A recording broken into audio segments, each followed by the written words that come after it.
Pag sinabing Mazda RX-7, isa lang ang papasok sa isip mo, ang kakaibang engineering ng rotary engine sa loob nito. Bukod sa makina, magugulat ka dahil napakarami din palang revolutionary features ng JDM car na ito. Pag-usapan natin ang history, specs, makina at kung bakit ba naging iconic ang Mazda RX-7. Nagumpisa ang alamat sa isang malaking pusta o risk. Bakit kamo? Dahil nagumpisa ang storya ng RX-7 sa pagtitiwala ng Mazda sa rotary engine technology ni Felix Wankel para gumawa ng isang performance car. Kainitan ng mga racing leagues ang kapanahunan ng RX-7 at matagal na ding iniisip ng Mazda kung ano ang technology na magbibigay sa kanila ng edge sa kompetisyon. Bakit revolutionary ang rotary sa mata ng Mazda? Well, ito lang naman na nag-iisang engine noon na di hamak na mas magaan kaysa sa mga D-cylinder ng mga makina. Pagdating sa power to weight ratio, walang pagtatalo. Mas magaan ang rotary engine pero kasing lakas ito ng isang V6 o 6-cylinder na makina. Explain natin saglit kung ano ang rotary. Isa itong maliit na internal combustion engine na may umiikot na dorito o triangle sa gitna. Magaan ito di hamak sa mga cylinder type engines at hindi masyadong malaki ang space na sinasakop sa engine bay. Maganda ang naging performance ng rotary engine sa mga kotse ng Mazda pero kahit nasabihin mong bulletproof, malakas at space saver ang makina, may mga kahinaan pa din ito. Pero bago yan, ituloy natin ang istorya. Ang first generation ng RX-7 ay nagsimula noong 1978 to 1986. Kung tawagin ay SA at FB type. Isang classic Mazda Performance RX-7 na isang two-door hatchback coupe. Makikita sa body shape na makaluma pa din ang disenyo nito. Pero ito na yung peak ng aerodynamic design ng mga panahon na yan. Siyempre, usong-uso pa din ang pop-up headlights. Pinapatakbo ang first gen RX-7 ng 12A 2-rotor rotary engine na naglalabas ng 100 horsepower. Mabilis na to nung early 80s para sa isang carb rotary at nagkaroon pa ito ng upgrade sa mga huling taon na isang 13B 2-rotor na EFI o electronically injected na ang gas. Ang 13B engine na ito ay naglalabas ng 135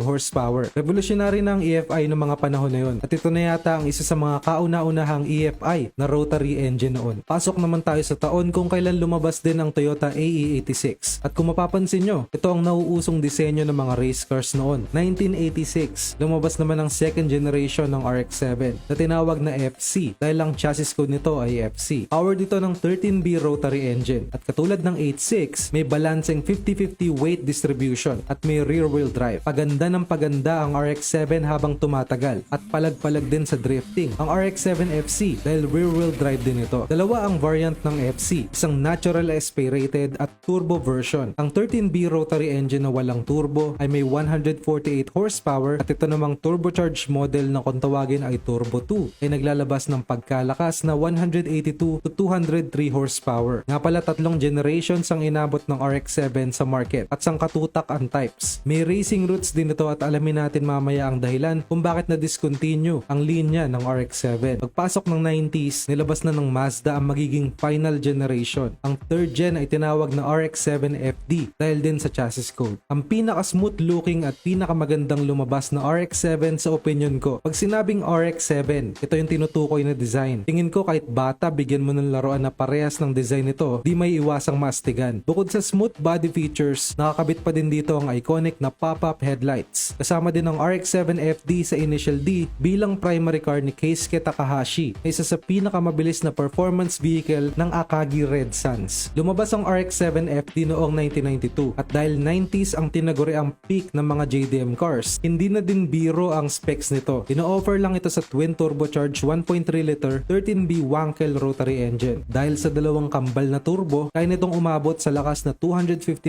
horsepower. Isang performance rotary car na kasing tipid lang ng Vios sa displacement. May mga rare types din ito gaya ng mga performance focused variants na kung tawagin ay RX-7 R1 at R2. Usapang racing naman tayo at pag-usapan natin ang mga ultra rare RX-7 3rd gen units. Ang JDM spec na RX-7 Type R Bathurst at ang RX-7 Spirit R na available lang exclusively sa Japan. Ang Bathurst Type R ay nanalo sa Bathurst 12-hour car race sa bansang Australia sa loob ng tatlong magkakasunod na taon, 1992 to 1994, back to back. Ang RX-7 Spirit R naman ay isa ding ultra rare na performance spec at pinakahuli ng ginawa na RX-7. 1,500 units lang ng RX-7 Spirit R ang ginawa sa buong mundo. Siguro pan-display na lang yung mga ganito at swerte mo kung makahanap ka pa ng isang Spirit R RX-7. Sagad ang specs nito at may upgraded 13B REW twin turbo rotary engine na umabot sa 276 horsepower. Pero sa kasamaang palad na discontinue ang Mazda RX-7 noong 2002. Ang naging kahinaan ng mga rotary engines ay hindi ito naging efficient sa paglipas ng panahon at dahil na din sa mas humigpit na emission regulations. Kumakain ang rotary engine ng sandamakmak na langis at napakamahal pa i-maintain dahil sa apex seals. Kaya naman simula nang mawala ang RX-7 sa market ay panandali ang natigil ang innovation ng Mazda sa kanilang iconic na rotary. Over 800,000 lahat ng RX-7 na naibenta sa market sa loob ng 3 henerasyon. At kahit sino ang tanungin natin, walang masabi dahil maganda ang performance nito, cool ang design, kakaiba at astig din ang tunog. Masasabi natin na tagumpay ang Mazda sa pagpusta nila sa rotary engine dahil bumakat na ang kotseng ito sa history bilang isa sa pinakaastig na rotary JDM car sa kasaysayan ng mundo. I-share mo ang video na to kung nagustuhan mo at ilagay mo ang feedback mo sa baba. Salamat sa panonood.